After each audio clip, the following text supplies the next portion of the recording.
అందరికీ నమస్కారం. ఇప్పుడు ఒక ప్రేయర్ చెప్పేస్తాము. ఇక్కడ చేరి ఉండే తల్లిదండ్రులందరూ మంచి బిడ్డ అంటే దీర్ఘాయుషుగా, మంచి ఆరోగ్యం, మంచి గుణాలు, మంచి తెలివితేటలతో తల్లిదండ్రుల్ని బాగా అర్థం చేసుకొని లాస్ట్ వరకు వాళ్ళకి తోడుగా ఉండే ఫ్యామిలీకి, సమాజానికి మంచి గిఫ్ట్గా ఉండే మంచి బిడ్డని హ్యాపీగా, ఈజీగా తీసుకొని ఈజీ అండ్ సేఫ్ నార్మల్ డెలివరీతో తీసుకోవాలి అని ప్రార్థిస్తున్నాను. ఇప్పుడు ఇక్కడ డెలివరీ అయిన వాళ్ళు వాళ్ళ ఎక్స్పీరియన్స్ మనతో షేర్ చేసుకునేదానికి వచ్చినారు. మేఘన వచ్చినారు. ఇప్పుడు వాళ్ళు ఎక్స్పీరియన్స్ చెప్పినప్పుడు దాన్ని మనసు పెట్టి బాగా వింటాం. ఎందుకు మనసు పెట్టి వినాలి అంటే మనకుండే చాలా డౌట్స్. ప్రెగ్నెన్సీలో ఎంత ధైర్యంగా ఉండేవాళ్ళు కూడా కొన్ని టైంలో చాలా జంకిపోతాం. భయం, ఒక్కొక్కసారి మనకు ఉండే వాతావరణం అనుకూలంగా ఉండదు, హెల్ప్ సరిగా ఉండదు. అందుకని ఆ మనసులో పెట్టుకొని కొన్ని ప్రాబ్లమ్స్ వచ్చేస్తుంది. అది మెడికల్ ప్రాబ్లమ్స్ కూడా వస్తుంది. కానీ టాక్ టు బేబీ బాగా చేసుకొని ఉన్నప్పుడు ఆ ప్రాబ్లంని దాన్ని ఓవర్కమ్ చేసేసుకుంటాం. మనకు ఒక్కొక్కసారి కష్టం అనేది ఆ బేబీ మనకి తోడు ఉంది, ఆ బేబీ హెల్ప్ మనం తీసుకోవచ్చు. అట్లా వాళ్ళు చేసుకొని వాళ్ళ జర్నీ చేసేస్తున్నారు. అంతే, ఆ దారి వాళ్ళు దాటి వెళ్ళిపోయినారు. కాబట్టి వాళ్ళ ఎక్స్పీరియన్స్ మనం విన్నప్పుడు ఎన్ని బుక్స్, ఎన్ని క్వెరీస్ గూగుల్లో చూసినా ఇక్కడ వచ్చిన క్లారిటీ, ఇక్కడ వచ్చిన ఆ డౌట్ క్లియర్ చేయడం, ఆ ఇన్స్పిరేషన్ మనకి రాదు. ఇప్పుడు మేఘన తన జర్నీ గురించి చెప్తారు. ఫస్ట్ నుంచి నేను టాక్ టు బేబీ చేసేది మేడం. అంటే ప్రెగ్నెన్సీ కన్సీవ్ అవ్వక ముందు కూడా నాకు టాక్ టు బేబీ గురించి తెలుసు. ఎట్లా అంటే విన్నాను విన్నారు? ఇక్కడ డెలివరీ చేసుకున్న వాళ్ళు, మా సిస్టర్స్ వాళ్ళు చెప్పారు. ఓకే, అంటే ప్రెగ్నెన్సీ కన్సీవ్ అవ్వక ముందు కూడా బేబీతో చెప్పుకోవచ్చు, అంటే బేబీ అంటే ప్రెగ్నెంట్ కన్సీవ్ అవ్వడానికి కూడా చెప్పుకోవచ్చు అని చెప్పని విన్నాను. అలాగా ముందు కూడా నేను టాక్ టు బేబీ చేసేదాన్ని మేడం. ఓకే, అంటే ప్రెగ్నెన్సీ రాకముందు కూడా బాడీ మాట్లాడుకునేది, బేబీని ఇన్వైట్ చేసుకున్నారు. ఓకే ఓకే, అవును. ఇప్పుడు మీ సిస్టర్స్ అది చేసినారు కదా, అవుతుందో కాదో, ఇది అంత పాపులర్ ఏం కాదు కదా, అందరూ చేసి ఇప్పుడు కొంతమంది చేస్తున్నారు. సో దీన్ని ఎట్లా తీసుకోగలిగావు? ఆ బేబీస్లో వచ్చిన చేంజెస్, అది డిఫరెన్స్ చూడగలిగావా మీ సిస్టర్స్? అంటే వాళ్ళకి తొందరగా ఈజీగా నార్మల్ డెలివరీ అయింది మేడం. ఓకే, నెక్స్ట్ మేడం చెప్పిన ప్రాసెస్ ని మేడం ని ట్రస్ట్ చేయమని చెప్పారు.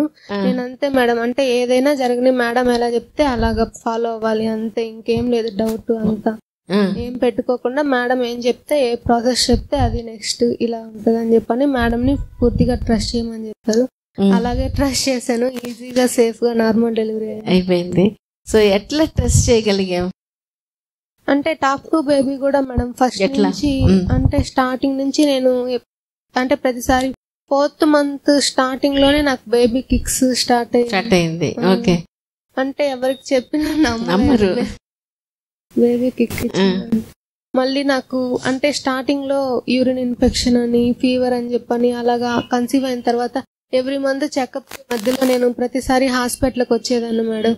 తర్వాత 5th month లో అలా అనుకున్నా, ఏంది ప్రతిసారి నేను ప్రాబ్లం అని వెళ్తున్నాను, ఈసారి చెకప్ ఉన్నప్పుడే వెళ్ళాలి, మధ్యలో కంప్లైంట్ అని అస్సలు వెళ్ళకూడదు అనుకున్నాను. 9th month డెలివరీ అయ్యే వరకు 5th month ఎప్పుడు రాలేదు మేడం. నేను అట్లా అనుకునేటప్పుడు నీకు నువ్వే అనుకున్నావా, బేబీకి కూడా చెప్పుకున్నావా? బేబీతో చెప్తా ఉండేదాన్ని మేడం, మనం ఇంకా అసలు వెళ్ళకూడదు అని చెప్పని చెప్పేదాన్ని. అసలు తర్వాత ఎప్పుడు రాలేదు మేడం. ఓకే ఓకే, అట్లా అనుకునేటప్పుడు, అట్లా ప్రాబ్లం వచ్చినప్పుడు టాక్ టు బేబీ చేయడం వేరే, ప్రాబ్లం లేకుండా టాక్ టు బేబీ చేయడం వేరే. ప్రాబ్లం వచ్చినప్పుడు నీ బేబీ నాకు హెల్ప్ చేస్తుందో లేదో అనే డౌట్, డౌట్ ఏం లేదు మేడం, ఖచ్చితంగా హెల్ప్ చేస్తుంది. అంటే ఒకవేళ యూరిన్ ఇన్ఫెక్షన్ వచ్చిన ఇది క్లియర్ చేయకపోయినా కూడా బేబీ నా మాట వింటది అని చెప్పని నమ్మేదాన్ని మేడం. అంటే ఇది క్లియర్ చేస్తేనే బేబీ నా మాట విన్నట్టు అని చెప్పని అలా ఏం అనుకునేదాన్ని మేడం. కాదు మేడం, అంటే ఒకవేళ నార్మల్ డెలివరీ కాకుండా సిజేరియన్ అయినా కూడా నేను నా బేబీ నా మాట వినిందని చెప్పని ట్రస్ట్ చేసేదాన్ని మేడం. ఎట్లా అంటే నా బేబీ మీద నాకు అంత నమ్మకం ఉంది మేడం, బాండింగ్ మా ఇద్దరికి అంత బాగుంది. అవునా? ఇది చాలా ఇంపార్టెంట్. అంటే బాండింగ్ లో ఎట్లా బాండింగ్ డెవలప్ చేసింది, ఎట్లా మాట్లాడుకున్నావు, ఏ టైంలో ఏం చెప్తే ఏం ఎక్కువగా చెప్పుకునేదానివి? ఎప్పుడు అన్ని చెప్పేదాన్ని మేడం. అంటే మనసులో అయితే ఎప్పుడు మాట్లాడుతానే ఉండేదాన్ని మేడం. ఈ పని చేస్తున్నాము, అది చేస్తున్నాము, ఇలాగా ఇప్పుడు తింటున్నాము అలాగా. అయితే బయటకు అయితే కొన్ని చెప్పుకునేదాన్ని మేడం. అంటే నువ్వు హ్యాపీగా ఉండాలి, హెల్దీగా ఉండాలి, అమ్మ నాన్న అంటే ప్రేమ ఉండాలి. మా హస్బెండ్ బెంగళూరులో ఉండేవాళ్ళు మేడం. నాన్న ఇక్కడ లేడని నువ్వు ఫీల్ అవ్వద్దు, నాన్నకు కూడా నువ్వు అంటే చాలా ఇష్టం అని చెప్పని కూడా చెప్పేదాన్ని మేడం. ఓకే, అది చెప్పినప్పుడు బేబీ ఎప్పుడు మూవ్ అయ్యేది? అన్నిటికీ రెస్పాండ్ అవుతుంటది బాగా. మా చెల్లెలు వాళ్ళు కూడా చెప్పారు, ఇప్పుడు కూడా ఫుల్ అంటే యాక్టివ్ గా ఉంటది మేడం. పొట్టలో ఉన్నప్పుడు కూడా ఫుల్ యాక్టివ్ గా ఉండేది కదా బేబీ అని చెప్పేవాళ్ళు మేడం. ఇప్పుడు డెలివరీ అయిన తర్వాత అయితే పాపని స్టార్టింగ్ అంటే కొంచెం కామెర్లు ఉన్నాయని బాక్స్ లో పెట్టారు మేడం. ఒక 3-4 days అంటే నా ఫీడింగ్ తీసుకోలేదు. తర్వాత డెలివరీ అయిన తర్వాత నాకు ఫీడింగ్ వచ్చింది 15 days కి అలా స్టార్ట్ అయింది మేడం. అందరూ ఏం చెప్పారంటే ఇంకా బేబీ తాగదు, ఆల్రెడీ బాడీకి అంటే బాటిల్ ఫీడింగ్ అలవాటు అయింది కదా, మదర్ దగ్గర స్లోగా వస్తుంది కాబట్టి బేబీ ఇంకా అసలు తీసుకోదు నీ ఫీడింగ్ అని చెప్పని చెప్పారు మేడం. నేను అసలు నమ్మలేదు, వాళ్ళకి చెప్పను కూడా చెప్పలేదు, బేబీ ఖచ్చితంగా నా ఫీడింగ్ తీసుకునిద్ది అని చెప్పని. తర్వాత నేను నీకు ఫస్ట్ నుంచి చెప్తా ఉన్నాను కదా అమ్మ ఫీడింగ్ తీసుకోవాలని చెప్పని, నువ్వు అమ్మ ఫీడింగ్ తీసుకోవాలి అని చెప్పని చెప్తా ఉండేదాన్ని మేడం. ఇప్పుడు నా దగ్గర 15 days తర్వాత కూడా నా దగ్గర ఇప్పుడు ఫీడింగ్ తీసుకుంటుంది. బాటిల్ పెడితే దోసేస్తుంది, నా దగ్గరే తాగుతుంది. Very good. సో అది నీకు అట్లా ఉన్నప్పుడు బాధ ఉంటది కదా, ఫీడింగ్ తీసుకోలేదు, బాటిల్ అలవాటు అయింది. ఫస్ట్ వచ్చినప్పుడు ఎన్ని రోజులకి మళ్ళీ నీ దగ్గర? 15 days తర్వాత స్టార్ట్ అయింది మేడం. లాస్ట్ అంటే బేబీ వచ్చి 15 days కా?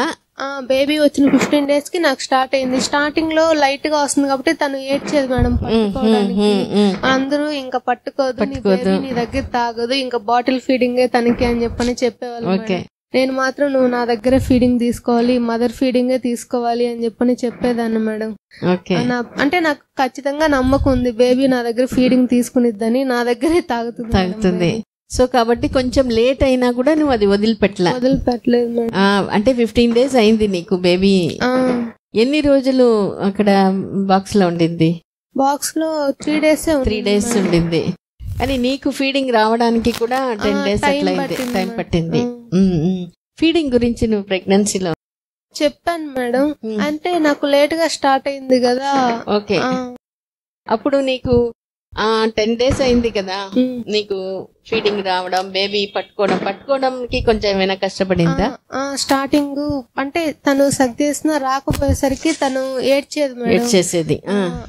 అప్పుడు మనం ఎక్స్ట్రా ఫీడింగ్ నాకు రావట్లేదు కాబట్టి బేబీ తీసుకోవట్లేదు, నాకు వస్తే బేబీ ఖచ్చితంగా తీసుకుంటుంది. ఓకే, సో అప్పుడు నీ దగ్గర ఫీడింగ్ ఇచ్చి పైపాలంతా కూడా పోసేదాన్ని మేడం. ఇప్పుడైతే అస్సలు బాటిల్ ఫీడింగ్ అస్సలు తీసుకోవట్లేము. ఎప్పుడన్నా నా దగ్గర సరిపోవేమో అంటే మళ్ళీ బేబీ వెయిట్ తగ్గిద్దేమో అని చెప్పని బాటిల్ పెట్టినా కూడా తను దాన్ని తోసేస్తుంది. బాటిల్ లేకుండా స్పూన్ తో వేస్తే తీసుకుంటుందా? అది కూడా లేదు, కంప్లీట్ నీ ఫీడింగ్ ఇష్టపడట్లా, ఊసేస్తుంది, ఎక్స్ప్రెషన్స్ పెట్టేస్తుంది, వాళ్ళేది అన్నట్టు. ఓకే ఓకే, సో ఇది చాలా ఇది వరకు అంటే ఫీడింగ్ బేబీ ఫస్ట్ రావడం కొంచెం లేట్ అవుతుంది. డాక్టర్ బేబీ టేస్ట్ చేస్తే కూడా వెంటనే లేకపోయినా ఆ 10 days అనేది బేబీ మీద కాన్ఫిడెన్స్ పెట్టి తీసుకుంటుంది. నాకు వచ్చేస్తే కంప్లీట్ వస్తుంది, పక్కన వాళ్ళు డిస్కరేజ్ చేసినా కూడా చేసినావు. రేపటి నుంచి నీకు అమ్మ ఫీడింగే తీసుకుంటావు, నువ్వు అమ్మ దగ్గర ఫుల్ గా ఫీడింగ్ వస్తుంది, అమ్మ ఫీడింగ్ తీసుకుంటావు అని చెప్పని డైలీ చెప్తూ ఉంటావు. మంచిది, వెరీ గుడ్. కొంచెం కంటిన్యూ చేయి, నాకు ఎమర్జెన్సీ డెలివరీ ఉందేమా. నివేదిత మేడం కంటిన్యూ చేస్తారు, రండి. నమస్కారం, నేను డాక్టర్ నివేదిత. ఇక్కడే ఆండాల్ మేడం హాస్పిటల్లో వర్క్ చేస్తున్నాను. సో ఇది సెషన్ కంటిన్యూ చేస్తాం. ఓకేనా? చెప్పండి మేఘ్నా. ఇప్పుడు బేబీ నా దగ్గరే ఫీడింగ్ తీసుకుంటా ఉంది మేడం. అంటే కొంచెం లేట్ అయినా కూడా నా దగ్గరే, అంటే ఫీడింగ్ వస్తున్నప్పటి నుంచి నా దగ్గరే తాగుతుంది మేడం బేబీ. ఎవరు డిస్కరేజ్ చేయలేదా? అంటే 10 days అయిపోయింది కదా, ఎందుకు ఇంకా నువ్వు ట్రై చేస్తున్నావు ఇంకా అని? రావు అని కూడా చెప్పారు మేడం నీ దగ్గర. అంటే పడితే ఫస్ట్ డేనే పడతాయి, 2-3 daysకే పడతాయి, ఇంకా రావు అని చెప్పారు. లేదు నాకు ఖచ్చితంగా వస్తుంది, నేను బేబీకి నా ఫీడింగ్ ఇస్తాను అని చెప్పాను మేడం. టాక్ టు బేబీ ఎప్పటి నుంచి మీరు చేసేవారు? స్టార్టింగ్ నుంచి చేసేదాన్ని మేడం. అంటే కన్సీవ్ అయినప్పుడు మేడం దగ్గరికి వచ్చినప్పటి నుంచి చేసేదాన్ని. టాక్ టు బేబీ ఎట్లా స్టార్ట్ చేశారు? అంటే మీకు ఇక్కడ టాక్ టు బేబీ టెక్నిక్ గురించి చెప్పుంటారు కదా. ఇచ్చారు మేడం టాక్ టు బేబీ గురించి. ఆ బుక్ చదివి అప్పుడు స్టార్ట్ చేశాను madam talk to baby. Song ఏమైనా వినేవారా బేబీ కోసం? ఎంత ఫ్రీక్వెంట్ గా వినేవాళ్ళు? Daily song compulsory. అంటే సాంగ్ తోనే, అంటే లేచాక ఫస్ట్ సాంగ్ పెట్టి తర్వాత లేచేదాన్ని మేడం.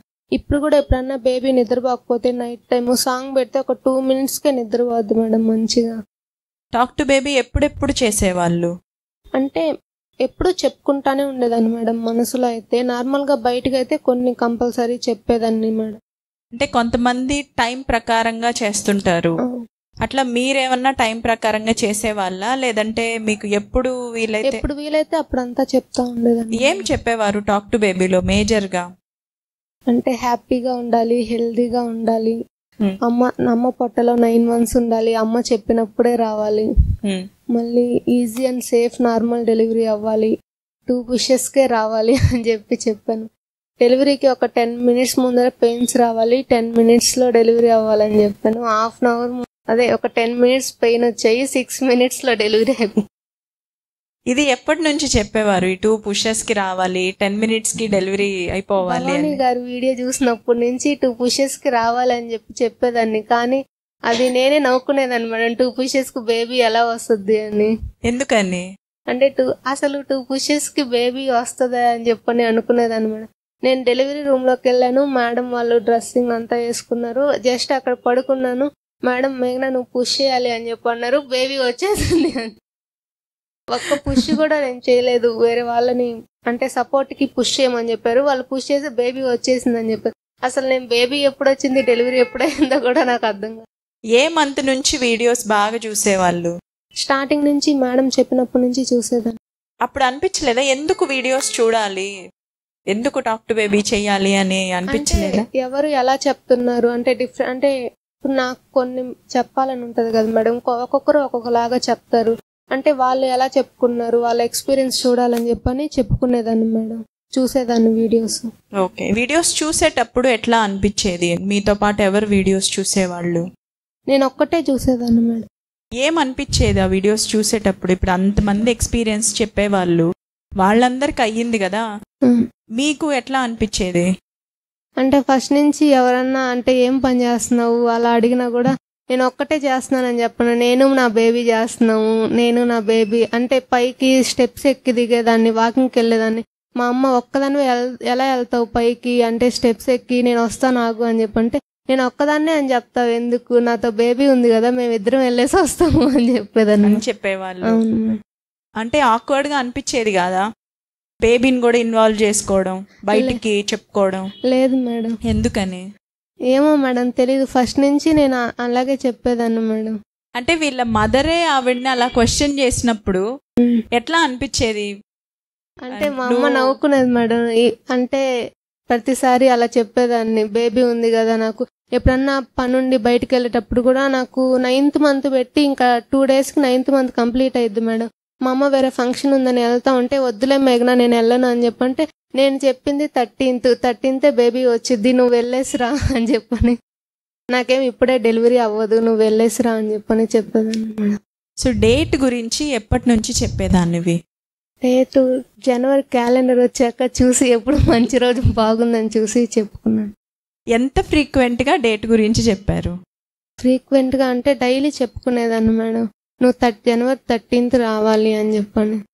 రోజుకి ఎన్నిసార్లు అట్లా చెప్పేవాళ్ళు? ఒక 2-3 times అంతే, రోజుకి 2-3 times. పర్టికులర్ అంటే ఫస్ట్ నుంచి ఏమని చెప్పేదాన్ని అంటే నా అమ్మ ఎప్పుడు చెప్తే అప్పుడు రావాలి అని చెప్పేదాన్ని మేడం. డేట్ మాత్రం ఒక డిసెంబర్ నుంచి అలా చెప్పుకునేవాళ్ళు. ఇక్కడ వచ్చిన తర్వాత ఈ విషయం ఎవరితోనన్నా మీరు షేర్ చేశారా? అంటే 13th డెలివరీ అవ్వాలి, 13th డెలివరీ అవ్వాలనుకుంటే నేను శిరీష ఇద్దరు 13th 14th అప్పుడే అవ్వాలనుకున్నాం అని చెప్పంటే మేడంకి టాక్ టు బేబీ వల్ల ఇంత ప్రాబ్లం వచ్చింది, ఇద్దరు ఒకటేసారి అనుకుంటున్నారు అని చెప్పన్నారు. శిరీష ఎవరు? అంటే యాక్టివిటీ క్లాస్లో ఫ్రెండ్. ఏంటి యాక్టివిటీ క్లాస్? అంటే ఎక్సర్సైజులు, మెడిటేషన్ అవి చెప్పారు. ఇంకేం చేసేవారు యాక్టివిటీ క్లాసెస్లో? పాజిటివ్ థింకింగ్ అంతా ఉండేది మేడం. అంటే ఒకవేళ ఒక 1 వీక్ రాకపోయినా అరే నాకు నార్మల్ డెలివరీ అవుతుందో లేదో అని చెప్పని అలా కొంచెం అలా ఆలోచన వచ్చేది మేడం. తర్వాత యాక్టివిటీ క్లాస్కి వచ్చిన తర్వాత లేదు నాకు ఖచ్చితంగా అవుతుంది అంటే అక్కడ అందరినీ చూసినప్పుడు కాన్ఫిడెన్స్ వచ్చేది మేడం. అంటే ఎక్సర్సైజ్ చేస్తున్నప్పుడు, అందరితో మాట్లాడుతున్నప్పుడు, వాళ్ళందరూ ఎక్స్పీరియన్స్ చెప్పేటప్పుడు ఇలా కూడా చెప్పుకోవచ్చు బేబీకి. అంటే వాళ్ళ ఎక్స్పీరియన్స్ కొత్త వాళ్ళందరూ వస్తూ ఉంటారు కదా మేడం. అంటే ఒక్కోసారి నాకు తెలియనివి కూడా వాళ్ళు చెప్తా ఉండేవాళ్ళు, ఇలా చెప్పుకోవచ్చు బేబీకి అని చెప్పని.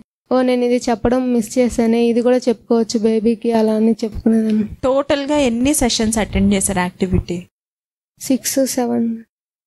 ఎప్పుడు బోర్ కొట్టలేదా? లేదు మేడం, ప్రతిసారి ఎప్పుడు కూడా సెషన్కి వాళ్ళ మదర్ తోటి వచ్చేది. ప్రతి సెషన్ చాలా ఎంజాయబుల్గా గడిచింది మేఘనా తోటి. వాళ్ళ మదర్ కూడా కోలాటం చేసేవాళ్ళు, డ్రాయింగ్ వేసేవాళ్ళు, తనతో పాటు మెడిటేషన్కి కూడా వాళ్ళ మదర్ కూర్చునేవాళ్ళు. ఎంత సపోర్టివ్ మదర్ అంటే తను వెనకాల నుండి తనతో డాన్స్ అది చేపిస్తూ ఉంటారు, మధ్యలో గమనిస్తూ ఉండేవాళ్ళు. తను ఎట్లా ఉంది, వాటర్ తాగుతావా మేఘనా, వాష్రూమ్కి వెళ్ళొస్తావా, ఇదో కర్చీఫ్ తీసుకో, చెమట తుడుచుకో అంటే తనకు ఒక సపోర్ట్ లాగా వెనకాలే వాళ్ళ మదర్ ఉండేవాళ్ళు అనమాట కదా.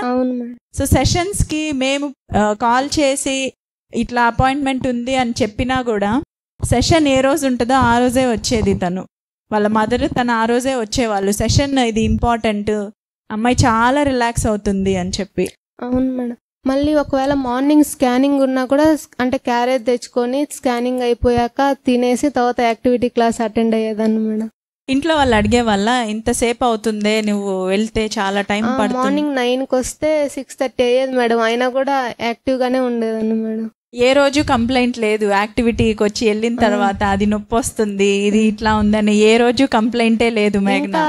అది చేశాకే నాకు కాన్ఫిడెన్స్ వచ్చింది మేడం. అంటే ఇంతసేపు నిలబడుకొని ఎక్సర్సైజ్ అన్నీ చేశాను కదా, ఏం ప్రాబ్లం లేదు, అన్నీ చేసుకోవచ్చు అని చెప్పని. ఇక్కడ ఎట్లా ఉండింది డెలివరీకి వచ్చినప్పుడు? మా మదర్ అది చెప్పమని చెప్పింది మేడం. అంటే మా ఫ్యామిలీ సపోర్ట్ లేకుండా అంతా మేడం వాళ్ళే చూసుకున్నారు. శాంత మేడం అయితే నిన్ను అమ్మలాగే చూసుకుంది. డెలివరీకి ముందర నాకు పెయిన్స్ వచ్చిందే ఒక 1/2 అవర్ ముందర స్టార్ట్ అయ్యాయి మేడం. ఎక్కువైంది లాస్ట్ 10 minutes. ఆ 10 minutes నాకు ఫుల్ బ్యాక్ మసాజ్ చేస్తా ఫుల్ సపోర్ట్ చేశారు మేడం అందరు. మీ అందరికీ తెలిసి ఉంటుంది శాంత గారు కౌన్సిలర్ ఇక్కడ. సో ఆవిడ సపోర్ట్ బాగుండింది అని చెప్తున్నారు. ఎందుకు శాంత గారు బాగా కనెక్టెడ్గా ఉన్నారు? ఫస్ట్ నుంచి కూడా అంటే టాక్ టు బేబీ ఏం మాట్లాడాలి అని చెప్పని అంటే ఫస్ట్ నుంచి నేను చెప్పుకుంటా ఉండేదాన్ని మేడం. ఇంకేమన్నా మాట్లాడాలా మేడం అని చెప్పంటే మేడం అంటే కొన్ని రాసిచ్చారు మేడం, అవన్నీ చెప్పుకునేదాన్ని. అవి అయితే కంపల్సరీ డైలీ చెప్పుకునేదాన్ని మేడం. షేర్ చేస్తారా ఏం చెప్పుకునే వాళ్ళు అనేది? చెప్పండి. అమ్మ చెప్పినట్టు తినాలి, దీర్ఘాయుష్తో ఉండాలి, సంపూర్ణ ఆరోగ్యంతో ఉండాలి, అమ్మ ఏది పెడితే అది తినాలి, అమ్మ దగ్గర ఫీడింగ్ తీసుకోవాలి, 6 months తర్వాత అమ్మ ఏది పెట్టినా హెల్దీ ఫుడ్ తినాలి, ఎవరన్నా జంక్ ఫుడ్ అది ఇచ్చినా కూడా మా అమ్మ తినొద్దండి అని చెప్పాలి. యూరిన్కి వెళ్ళినా మోషన్కి వెళ్ళినా ఫీడింగ్ కావాలన్నా సిగ్నల్ ఇవ్వాలి, ఎప్పుడు అందరి దగ్గరికి వెళ్ళాలి, అందరితో ఆడుకోవాలి, ఎప్పుడు సంతోషంగా ఉండాలి, పెద్దల్ని గౌరవించాలి, దేవుడు అంటే భక్తి ఉండాలి, అమ్మ నాన్న అంటే ప్రేమ ఉండాలి, బాగా చదువుకోవాలి, నువ్వు ఖచ్చితంగా ఛాంపియన్ అవుతావు. ఇది నేను చెప్పేదాన్ని. ఇది కంటిన్యూస్గా ఫ్లోలో ఎట్లా చెప్పగలుగుతున్నారు? జరిగి కూడా చాలా రోజులు అయిపోయింది కదా, ఎట్లా చెప్పగలుగుతున్నారు? ఇంకా అది డైలీ ఒక ప్రేయర్ లాగా అయిపోయింది. ఇది మీరు గుర్తుపెట్టుకోవాలి, ఇది డైలీ తనకొక ప్రేయర్ లాగా. బేబీ వెల్ బీయింగ్ కోసం తను ఎంతగా ఆరాటపడుతుంది అనేది తన మాటల్లోనే అర్థమవుతుంది. ఆపకుండా ఫ్లోలో ఎట్లా వచ్చేసింది ఈజీగా, ఒక తడబాటు లేదు. ఎట్లా ఈజీగా వచ్చిందంటే తను ప్రాక్టీస్ రెగ్యులర్గా బేబీతో అది చెప్పుకోవడం వల్లనే. అది మీరు గమనించాలి, మీరు అర్థం చేసుకోవాలి. ఇప్పుడు ఉన్న మీ అందరూ కూడా ఒకరిని సపోర్ట్గా తీసుకోవాలి అనేది తనని చూసి నేర్చుకోవాలి. ఇక్కడ శాంత గారు ఎంత సపోర్ట్గా ఉన్నారనింది. ఏ డౌట్ వచ్చినా అడిగేవాళ్ళు, ఇంకా ఏం చెప్పాలి, తనకి ఇంకా ఏం చెయ్యాలి, బేబీ కోసం నేనేం చెయ్యాలి అనే ఆ తపన ఉండింది. ఎవ్రీ విజిట్ చాలా ఇంకా ఇది చెప్పుకుంటున్నాను, ఇది సరిపోతుందా, ఇంకా చెప్పుకోవాలా అనేది తనెప్పుడు శాంత గారిని అడిగేవాళ్ళు. అట్లా విజయలక్ష్మి గారు ఉంటారు, శాంత గారు ఉంటారు. మీరు ఎవరో ఒకరితోటి మీరు ఫ్రీగా మూవ్ అవ్వగలిగినప్పుడు రిలాక్స్ అవ్వడం చాలా ఈజీగా ఉంటుంది. సో డెలివరీ టైంలో శాంత గారి సపోర్ట్ ఎట్లా ఉన్నింది మీకు? అమ్మలాగే చూసుకుంది మేడం. నాకు ఇంకొక అమ్మ శాంత మేడం బాగా చూసుకున్నారు మేడం. ఎట్లా? అమ్మే చెప్పమనింది మేడం, శాంత మేడం గురించి, జయలత మేడం గురించి, వాళ్ళ గురించి చెప్పు, వాళ్ళు నిన్ను డెలివరీ టైంలో అంటే మా సపోర్టే లేకుండా వాళ్ళే చూసుకున్నారు నిన్నంతా అని చెప్పింది మేడం. చూడండి, ఒక మదర్ని కూడా రీప్లేస్ చేయగలిగినంత క్యాపబిలిటీ ఆండాల్ మేడం టీంకి అంతా ఇచ్చేశారు. అది మీరు అర్థం చేసుకోవాలి. ఈ టీం మీద, మేడం మీద నమ్మకం పెట్టినప్పుడు ఖచ్చితంగా ఈజీ, సేఫ్టీ, నార్మల్ డెలివరీ అనేది 100% పాసిబిలిటీ ఉంది. సండే నేను చెకప్కి వచ్చినప్పుడు ట్యూబ్ పెడతాము అని చెప్పారు మేడం. మేడం చెక్ చేసి నీకు ఆల్రెడీ 4 సెంటీమీటర్స్ ఓపెన్ అయింది, పెయిన్స్ రావట్లేదా అని అనింది మేడం. లేదు మేడం, నాకు పెయిన్స్ ఏం రావట్లేదు అని చెప్పాను. నాతో పాటు మా కో సిస్టర్ కూడా వచ్చింది మేడం. తను నాకు 2 సెంటీమీటర్స్ ఓపెన్ అయితేనే నేను పెయిన్స్ భరించలేకపోయాను, నీకు 4 సెంటీమీటర్స్ ఓపెన్ అయినా పెయిన్స్ ఎందుకు రావట్లేదు అని చెప్పాను. ఏమో నాకు అసలు తెలియట్లేదు పెయిన్స్ అని చెప్పాను మేడం. కరెక్ట్గా పక్క రోజు 5:30కి అలా పెయిన్స్ లైట్గా స్టార్ట్ అయ్యాయి. 6:10కి అలా డెలివరీ రూమ్లోకి వెళ్ళాను. 6:16 కల్లా డెలివరీ అయిపోయింది మేడం. ఎందుకు మీకు పెయిన్ రాలేదు? 4 సెంటీమీటర్స్ డైలేట్ అయినా పెయిన్స్ ఎందుకు రాలేదు? మీరు ఎందుకు ఫీల్ అవ్వలేకపోయారు? అంటే బేబీతో చెప్పుకున్నా మేడం. ఇంకా 5:30కి పెయిన్ స్టార్ట్ అయినప్పుడు కూడా పెయిన్స్ తెలుస్తున్నప్పుడు నేను అప్పుడు అనుకున్నా మేడం, ఇప్పుడే పెయిన్స్ స్టార్ట్ అయ్యాయంటే డెలివరీ రూమ్లో ఇంకొక 2-3 అవర్స్ నేను పెయిన్స్ ఎలా భరించాలి, అమ్మ కంట్లో నుంచి నీళ్లు రాకుండా నువ్వు బయటికి రావాలి అని చెప్పాను. అసలు డెలివరీ రూమ్లోకి వెళ్ళాక 6 మినిట్స్లో బేబీ వచ్చేసింది. అంటే డెలివరీ అయ్యాక నాకు ఏడుపు వచ్చింది, నాకు అసలు పెయిన్ తెలియకుండా డెలివరీ అలా అయిపోయింది. సో ఈవిడ విషయంలో ఏంటంటే ముందు నుంచి ప్రిపరేషన్, ఎక్సర్సైజెస్ కానీ కదా, ఎక్సర్సైజెస్ బాగా చేసేవాళ్ళు, స్టెప్స్ ఎక్కి బాగా దిగేవాళ్ళు, బ్రీతింగ్ ఎక్సర్సైజ్ బాగా చేసేవాళ్ళు మేఘన. సో దానివల్లనే 4 సెంటీమీటర్స్ ఆవిడ డైలేట్ అయినా కూడా పెయిన్స్ అంతగా తెలియలేదు. సో ఈ సర్విక్స్ అనేది రబ్బర్ బ్యాండ్ లాగా సాఫ్ట్ అయిపోయింది, ఓపెన్ అవ్వడమే తరువాయి అన్నట్లుగా ఉండింది ఆవిడ విషయంలో. యాక్టివిటీస్ హెల్ప్ చేశాయి తనకి, ఎక్సర్సైజెస్ అన్నీ కూడా హెల్ప్ చేసాయి. రెగ్యులర్గా ఆవిడ చెకప్కి వచ్చినప్పుడు ప్రతి ఒక్కరితో కూడా చాలా ఈజీగా మూవ్ అవ్వగలిగే వాళ్ళు. అది కూడా మీరు గమనించాలి. ఎవ్రీ చెకప్ చాలా పాజిటివ్గా, చాలా ప్లెజెంట్గా గడిచేది తనకి. స్కాన్స్ ఉన్నా కూడా, అక్కడ లేట్ అయినా కూడా ఇక్కడికి వచ్చే నేను వెయిట్ చేస్తాను, నేను ఇక్కడే ఉంటాను, నేను ఎక్కడికి వెళ్ళనని ఇక్కడే ఉండేవాళ్ళు. అవును మేడం. 9th మంత్ కంప్లీట్ అయ్యేటప్పుడు నేను స్టెప్స్ ఎక్కి దిగుతుంటే అపార్ట్మెంట్లో ఉంటాం మేడం. కింద ఇంట్లో ఒక ఆంటీ వచ్చేసి 9th మంత్ అమ్మా నువ్వు ఇప్పుడు ఎక్కి దిగకూడదు స్టెప్స్ అని చెప్పేది మేడం. లేదు మా మేడం దిగమనింది, దిగొచ్చంట అమ్మమ్మ అని చెప్పేదాన్ని మేడం. సో మీ మాటల్లో చెప్పండి, ఈ ఈజీ, సేఫ్టీ, నార్మల్ డెలివరీ కోసం ఏం చెయ్యాలి? బేబీని, బాడీని ట్రస్ట్ చేయాలి. మిగిలిన 50% మేడం చూసుకుంటుంది మేడం. అంతే, మన 50% మనం చేసేయాలా? ఏంటి మన 50%? ఎక్సర్సైజ్, బ్రీతింగ్, హెల్దీ ఫుడ్ తీసుకోవాలి, హ్యాపీగా ఉండాలి. ఎంత హ్యాపీగా ఉంటే అంత. మా అత్త కూడా అసలు ఆ పిల్ల ఎంత ధైర్యంగా ఉంది, నాకు తొందరగా అయిపోద్ది అని పెయిన్స్ వస్తున్నా ఆ పిల్లకి తెలియట్లేదంట, ఎంత బాగా చేసుకునింది అని అందరికీ చెప్తాను. నార్మల్ డెలివరీ అయ్యింది అనగానే మీ వాళ్ళందరి రియాక్షన్ ఏంటి?